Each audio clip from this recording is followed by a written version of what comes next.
మనం చదువుకునే రోజుల్లో లైఫ్ని బేభత్సంగా ఎంజాయ్ చేసి ఇక సంపాదించడం మొదలు పెట్టాలి అని అనుకున్నప్పుడు మనం చేసే మొదటి పని రెజ్యూమ్ ప్రిపేర్ చేయడం. ప్రతి వారం 4,27,000 రెజ్యూమ్స్ ఒక్క మాన్స్టర్ జాబ్ సెర్చ్ వెబ్సైట్ లోనే పోస్ట్ అవుతాయట. యావరేజ్ గా 5 to 10 seconds లోనే వీడు మన కంపెనీకి పనికొస్తాడా లేదా అనే విషయాన్ని అనలైజ్ చేసి సార్ట్ చేస్తారట. వీరు రిజెక్ట్ చేసే రెజ్యూమ్స్ లో 76% రెజ్యూమ్స్ అన్ప్రొఫెషనల్ ఈమెయిల్ ఐడి ఉండడం వల్లే రిజెక్ట్ చేస్తారట. For example, stylish Ravi loves you @gmail.com అనే ఈమెయిల్ నుండి రెజ్యూమ్ వచ్చిందనుకోండి, వారు దానిని దేకను కూడా దేకరు. చాలా కష్టాలు పడి చివరికి మన అర్హతకు తగ్గ ఒక ఉద్యోగాన్ని సంపాదించుకున్న తర్వాత సాయంత్రం 1 గంట లేట్ అయిందని బాస్ మనకే ఎక్కువ పని చెప్తున్నాడు అని అనుకుని ఆఫీస్ ని నరకంలా, బాస్ ని ఎమ్ముడ్లా ఫీల్ అయ్యే ఎంప్లాయీస్ మనలో చాలా మంది ఉన్నారు. మీకు ఒక పిట్ట కథ చెప్తాను. ఒకసారి ఒక బాగా ధనవంతుడైన ఒక తండ్రి తన 12 సంవత్సరాల కొడుకుకి పేదరికం ఎంత భయంకరంగా ఉంటుందో చూపిద్దామని ఒక రోజంతా పేదవాళ్ళు ఉండే ప్లేస్ లో తిప్పాడట. ఇంటికి వచ్చిన తర్వాత మనకి వాళ్ళకి తేడా ఏంటో నీకు తెలుసా అని అడిగాడట. దానికి కొడుకేమన్నాడంటే, మన ఇంట్లో ఒకటే కుక్క ఉంది, కానీ వాళ్ళ దగ్గర ఒక్కో ఇంట్లో 4-5 కుక్కలు ఉన్నాయి. మన ఇంట్లో ఒక చిన్న స్విమ్మింగ్ పూల్ ఉంది, కానీ వాళ్ళకి స్విమ్మింగ్ చేయడానికి పెద్ద పెద్ద నదులు ఉన్నాయి. మనల్ని దొంగల నుండి, శత్రువుల నుండి కాపాడడానికి మన ఇంటికి పెద్ద పెద్ద గోడలు ఉన్నాయి, సెక్యూరిటీ ఉంది. కానీ వాళ్ళకి ప్రాబ్లమ్స్ రాకుండా కాపాడుకోవడానికి వాళ్ళ చుట్టుపక్కల అందరూ ఫ్రెండ్సే ఉన్నారు. మనం ఇంత పేదవాళ్ళమా నాన్న అని అడిగాడట. ఇలాగే మన లైఫే కాదు, మనం చేసే జాబ్ కూడా చూసే కోణంలోనే ఉంటుంది. ఇదంతా ఎందుకు చెబుతున్నానంటే, మనం ఏ జాబ్ చేస్తున్నామన్నది ఇంపార్టెంట్ కాదు, చేసే జాబ్ ని ఏ కోణంలో చూస్తున్నామన్నదే ఇంపార్టెంట్. ఈ రోజు నేను మీ ముందుకి ప్రపంచంలోనే చూడటానికి చాలా వర్స్ట్ కనిపించే జాబ్స్ మీకు చూపించబోతున్నాను. మరి ఇంకెందుకు ఆలస్యం, let us start our countdown. ఒక్క నిమిషం, విక్రమాదిత్య ఇంతకీ నువ్వే జాబ్ చేస్తున్నావయ్యా అని అడుగుతున్నారా? నేను స్టేట్ బ్యాంక్ లో అసిస్టెంట్ మేనేజర్ని. ఎప్పటికీ బ్యాంక్ జాబ్ చేస్తున్నాను, ఎప్పటికీ చేస్తూనే ఉంటాను. జాబ్ చేస్తూ ఈ వీడియోస్ ఎలా చేస్తున్నావు అని మీరంటే, a busy person will always have a free time. బిజీగా ఉండేవాడికే ఎక్కువ ఫ్రీ టైం ఉంటుందట. వీడియోస్ ద్వారా నాలెడ్జ్ షేర్ చేయడం అన్నది నా ప్యాషన్, అందుకనే వీడియోస్ చేస్తున్నాను. Hi everyone, this is Vikramaditya and welcome to my channel.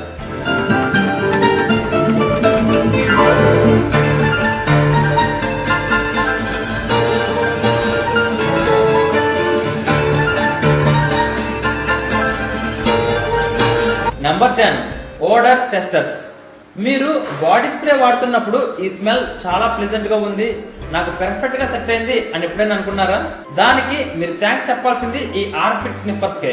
వీరి జాబ్ ఏంటంటే, డిఫరెంట్ బాడీ మాస్ ఉన్న 50 మందిని సెలెక్ట్ చేసి వాళ్ళ ఆర్పిట్స్ స్నిఫ్ చేసి వాళ్ళ కంపెనీ తయారు చేస్తున్న బాడీ స్ప్రేస్ ఎలా పనిచేస్తున్నాయి, ఎంతసేపు యాక్టివ్ గా ఉన్నాయి అనే విషయాన్ని మీరు నిర్ధారిస్తారు. దీనికోసం గంటకి 50 మంది ఆర్పిట్స్ వీళ్ళు స్నిఫ్ చేస్తారట. వీరికి దాదాపుగా నెలకి 3 లక్షల రూపాయల జీతం ఉంటుంది.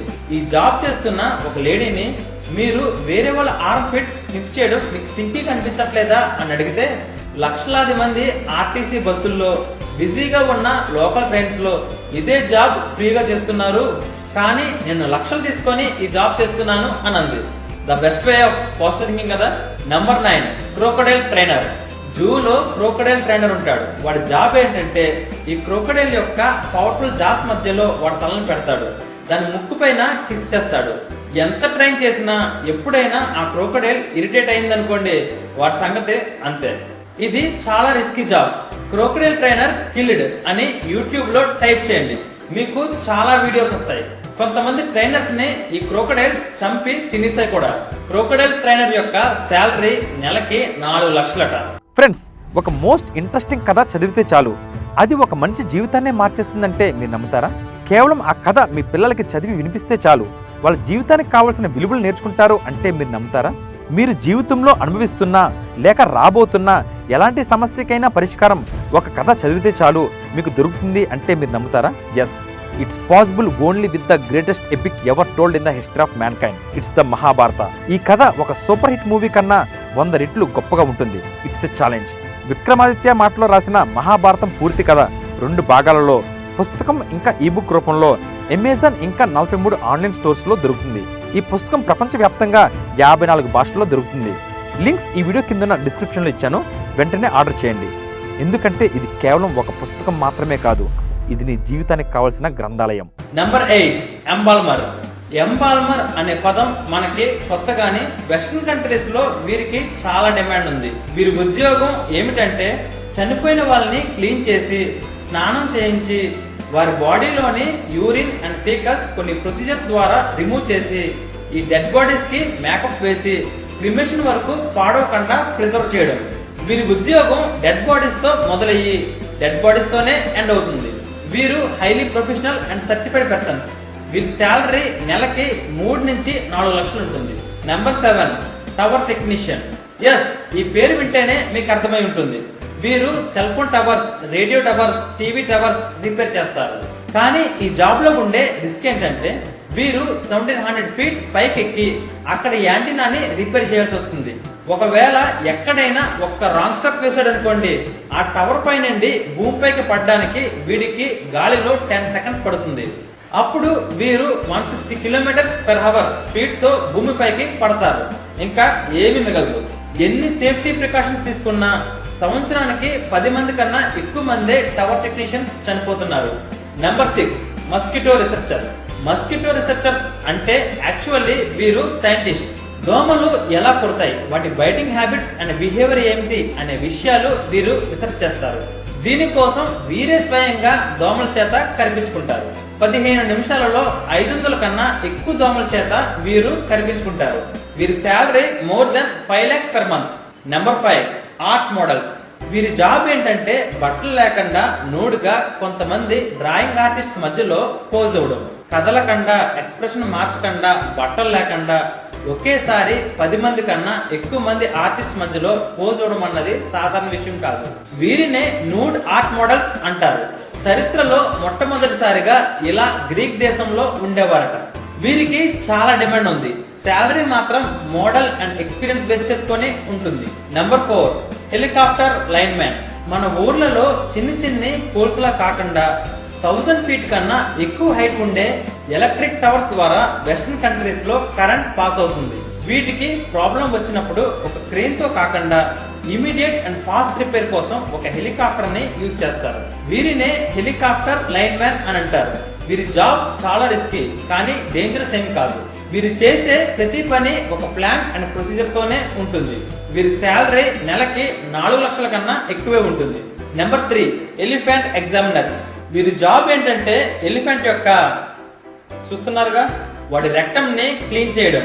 ఇంకా ఎలిఫెంట్స్ కి రిప్రొడక్షన్ లేకుండా చేయడం కోసం వాటి 2 inch స్కిన్ ని 4 inch ఫ్యాట్ ని కట్ చేసి ఆపరేట్ చేయడం.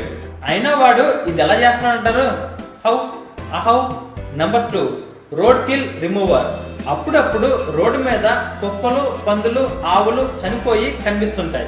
వాటిని రిమూవ్ చేసేవారినే రోడ్ కిల్ రిమూవర్స్ అని అంటారు. కొన్నిసార్లు మరీ దారుణంగా అవి చనిపోయి అప్పడం కూడా అయిపోతాయి. ఆ భయంకరమైన స్మెల్ ని తట్టుకుంటూ వాటిని రిమూవ్ చేయాల్సి వస్తుంది. కానీ పాపం వాళ్ళ శాలరీ చాలా తక్కువగానే ఉంటుంది. Number 1 Animal మాస్టర్బేటర్. ఎస్, మీరు అనుకుంటుంది కరెక్టే, మీరు చేస్తుంది అదే. దీనికోసం ఎంత తక్కువ చెప్తే అంత మంచిది కాబట్టి త్వరగానే ముగిస్తాను. కొన్నిసార్లు కొన్ని రీసెర్చ్ పర్పస్ కోసం ఇంకా ఆర్టిఫిషియల్ ఇన్సెమినేషన్ కోసం ఎనిమల్స్ నుండి సీమెన్ ని కలెక్ట్ చేయాల్సి వస్తుంది. అప్పుడు వారికి ఉండే ఆప్షన్స్ 2. వాటిలో మొదటిది రెక్టల్ ఎలక్ట్రిఫైయర్ ని యూజ్ చేసి ఆర్టిఫిషియల్ గా సెన్సేషన్ ని క్రియేట్ చేయడం. కొన్నిసార్లు అది పనిచేయదు. అప్పుడు రెండో మెథడ్ ని యూజ్ చేయాలి. అదే మాన్యువల్ మెథడ్. అంటే వీరు మాన్యువల్ గా షేక్ ద కోక్ అంతే. వీరు చేసే పని చూడటానికి అసహ్యంగా భయంకరంగా ఉన్నా they all are enjoying their job. మనకి ఏ అవకాశం వచ్చినా, ఏ పని చేస్తున్నా డిగ్నిటీ ఆఫ్ లేబర్ తో పర్ఫెక్షన్ కోసం ట్రై చేస్తే అదే చాలు. ఊరికే తిరిగి కూర్చుంటే డబ్బులు ఎవరెవరు, కష్టపడితేనే డబ్బులు వస్తాయి. So let's enjoy hour work. Friends, ఈ రోజు నేను మీకు చెప్పిన ఈ టాప్ 10 లిస్ట్ లో ఏ జాబ్ మీకు మోస్ట్ వర్స్ట్ గా అనిపించిందో ప్లీజ్ కామెంట్. ఫ్రెండ్స్, నెక్స్ట్ ఎపిసోడ్లో కంటెంట్ వేరే లెవెల్లో ఉంటుంది. Don't miss it. నేను రాసిన మహాభారత పుస్తకాన్ని ఇప్పుడే ఆర్డర్ చేయండి. లింక్స్ ఈ వీడియో కింద ఉన్న డిస్క్రిప్షన్లో ఇచ్చాను. అలాగే ఇప్పటి వరకు నా ఛానల్ని మీరు సబ్స్క్రైబ్ చేసుకుని ఉండకపోతే వెంటనే సబ్స్క్రైబ్ చేసుకోండి. Till then take care.